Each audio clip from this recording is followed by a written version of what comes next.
Hello guys, welcome back to my YouTube channel. ඔන්න අද මම ඔයාලට අරගෙන ඉන්නේ ස්ටඩි vlog එක. මං අද ඔයාලට කියලා දෙන්න යන්නේ ගණකාශ්‍රිත ගැටලු. මොකද අක්කලා කීප දෙනෙක්ම මගෙන් ඇහුවා මේ ගණකාශ්‍රිත ගැටලු හදන්නේ කොහොමද කියලා. ඉතින් මට හිතුණා මේක වීඩියෝ එකකින් ගෙනාවොත් හොඳයි කියලා. මොකද ශිෂ්‍යත්වයට වගේම රජයේ තරඟ විභාග වලටත් අනිවාර්යෙන් එන ගැටලු වර්ගයක් තමයි මේක. ඉතින් මේ ළඟම එන ටීචින් එක්සෑම් එකටත් අපේ අක්කලා ගොඩක් ලියන අය ඉන්නවනේ.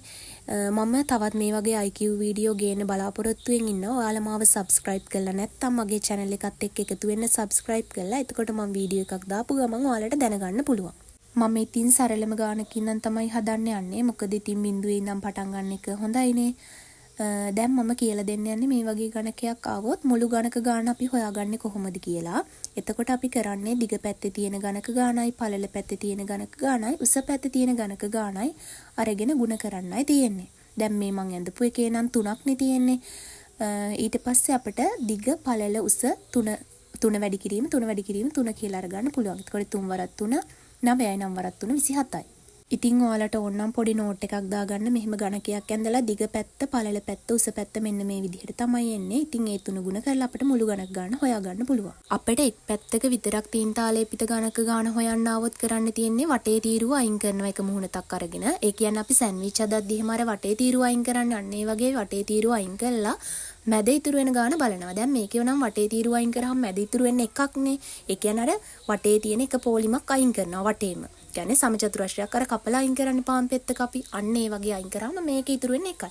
ඊට පස්සේ අපි ඒක මූණත් ගානෙන් ගුණ කරන්න තමයි තියෙන්නේ. දැන් මේකේ නම් එකයි එන්නේ මූණත් ගාන 6යි 6ෙන් ගුණ කරාම උත්තරේ 6ක් කියලා තමයි එන්නේ. අපි දැන් බලමු දෙපැත්තක තීන්ත ගෑවුණු ගණක හොයන්නේ කොහොමද කියලා. ඒකෙදි කරන්නේ එක ධාරයක් අර ගන්නවා ශීර්ෂ දෙක දෙපැත්ත ගණක දෙක අයින් කළා මැද ඉතිරි වෙන දෙපැත්තක තීන්ත ගෑවුණු ගණක ගාන බලනවා. එතකොට මේකේ නම් එක ධාරයක දෙපැත්තක තීන්ත ගෑවිලා තියෙන එක ගණකයක විතරයි. ඒන ගණක ගාන ಗುಣ කරන්න ඕනේ ධාර ගානෙන්. ගණකයක ධාර 12ක් තියෙනවා. ඒ නිසා 12න් ಗುಣ කරනවා. මේකේ පිළිතුර එනවා 12ක් කියලා.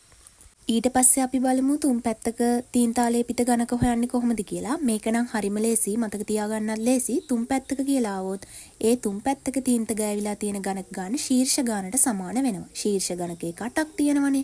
ඉතින් ඕනම ගණකයක් આવොත් අනිවාර්යෙන් තුන් පැත්තක තීන්ත ගෑවිලා තියෙන්නේ 8ක තමයි. ඊට පස්සේ අපි බලමු තීන්ත නොගෑවුණු ගණක ගාන හොයන්නේ කොහොමද කියලා. ඒ කියන්නේ කිසිදු පැත්තක තීන්ත ආලේප වෙලා නැති ගණක. ඒකෙදි කරන්න තියෙන්නේ දිග පැත්තෙන් ගණක දෙකක් අඩු කරනවා පළල පැත්තෙන් ගණක දෙකක් අඩු කරනවා උස පැත්තෙන් ගණක දෙකක් අඩු කරනවා. අපි අර මුළු ගණක හෙව්වේ අන්න ඒ වගේම තමයි දිග පළල උස ගුණ කරනවා. හැබැයි දෙක ගානේ අඩු කරලා තමයි ගුණ කරන්න තියෙන්නේ. දැන් මේ ගණකේ නම් එක පැත්තක තියෙන්නේ කුඩා ගණක 3ක්නේ. කොහොමත් ඉතින් ගණකයක දිග පළල උස අනිවාර්යෙන් සමාන වෙනවා. ඉතින් එතකොට මේකේ 3ක් එක පැත්තක තියෙනවා. එකෙන් දෙකක් අඩු වුණාම එකයි එන්නේ. එතකොට පළල පැත්තෙත් එහෙමයි. එතකොට එක ගුණ කිරීම එක කියලා තමයි පිළිතුර ලබා ගන්න. පිළිතුර 1යි. දැන් මම බෝඩ් එකේ ඇඳලා තියෙනවා ලොකු ගණකයක්. අපිට කියන්න බෑ එක්සෑම් වලට මේකම එයි කියලා. මේ ආශ්‍රිත ගැටලු වෙන්න පුළුවන්. එතකොට මේ පැත්තේ තියෙනවා කොටු 5ක්, මේ පැත්තේ තියෙනවා කොටු 5ක්, මේ පැත්තේ තියෙනවා කොටු 5ක්. හරි අපි දැන් බලමු මේකේ මුළු ගණක ගාන හොයන්නේ කොහොමද කියලා. මුළු ගණක ගාන හොයනවා කියලා කිව්වේ දිග පළල උස ගුණ කරන්න ඕනේ තියෙන ගණක ගාන. දිග පැත්තේ තියෙනවා කොටු 5ක්. පළල පැත්තේ තියෙනවා කොටු 5ක් උස පැත්තේ තියෙනවා කොටු 5ක් 5 වරක් 5 25යි 25 වරක් 5 125යි. මෙන්න මෙහෙම මුළු ගණක ගාන අපිට හොයන්න පුළුවන්. ඊට පස්සේ බලමු අපි එක පැත්තක විතරක් ආලේප වෙලා තියෙන ගණක ගාන කොච්චරද කියලා.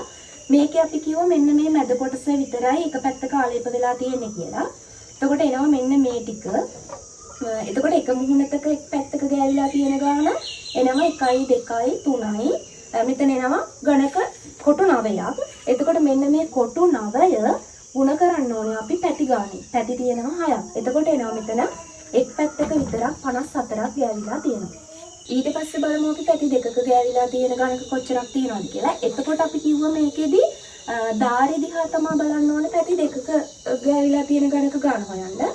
බලන්න එක ධාරයක පැති දෙකක ගණක කීයක් ගෑවිලා තියෙනවද කියලා. දැන් මේකේ නම් මෙන්න මේ ටිකේනේ ගෑවිලා තියෙන්නේ. ශීර්ෂ අපිට ගණන් ගන්න බෑ. ශීර්ෂක තුන් පැත්තක තින්ත ගෑවිලා තියෙනවා. ඒ හින්දා මේ ධාරික තියෙනවා 3ක්. එතකොට එක ධාරික 3ක් ගෑවිලා තියෙනවා දෙපැත්තෙන් තින්ත.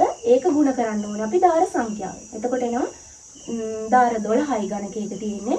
උත්තරේ එනවා 12 වරක් 3 36යි කියලා. ඊට පස්සේ බලමු අපි කිසිදු පැත්තක තින් තාලේප නොවූ ගණක කීයක් තියෙනවද කියලා. මේකෙදි මම කිව්වා දිග පැත්තෙන් කොටු 2යි පළල පැත්තෙන් කොටු 2යි උස පැත්තෙන් කොටු 2යි අයින් කරලා ගුණ කරන්න ඕන කියලා. මේකේ දැන් දිග පැත්තේ 5ක් තියෙනවා 2ක් අයින් වුණාම 3යි. පළල පැත්තේ 5ක් තියෙනවා 2ක් අයින් වුණාම 3යි. උස පැත්තේ 5ක් තියෙනවා 2ක් අයින් වුණාම 3යි. එතකොට 3 වරක් 3 9යි 9 වරක් 3 27යි කියලා අරගන්න පුළුවන්. එතකොට කිසිදු පැත්තක තින් තාලේප නොවූ ගණක මේකේ 27ක් තියෙනවා. ඉතින් අද කරපු කොටසේ සාරාංශය තමයි මෙතන මේ තියෙන්නේ. ඔයාලට ඕනම් මේකත් නෝට් එකක් දාගන්න. තව මේ ආශ්‍රිත ගණිත ගැටලු මම මගේ WhatsApp channel එකේ දානවා. ඔයාලට මං description එකේ දාන්නම්. ඕනනම් මගේ WhatsApp channel එකටත් එකතු වෙන්න. එකතු වෙලා ඔයාලට තවත් ගැටලු හදන්න පුළුවන්. ඉතින් මම තවත් මේ වගේම IQ වීඩියෝ එකකින් ඉක්මනටම එන්න බලාපොරොත්තු වෙනවා. ඔයාලා ඒ එනකම් පරිස්සමින් සතුටින් ඉන්න. බයි.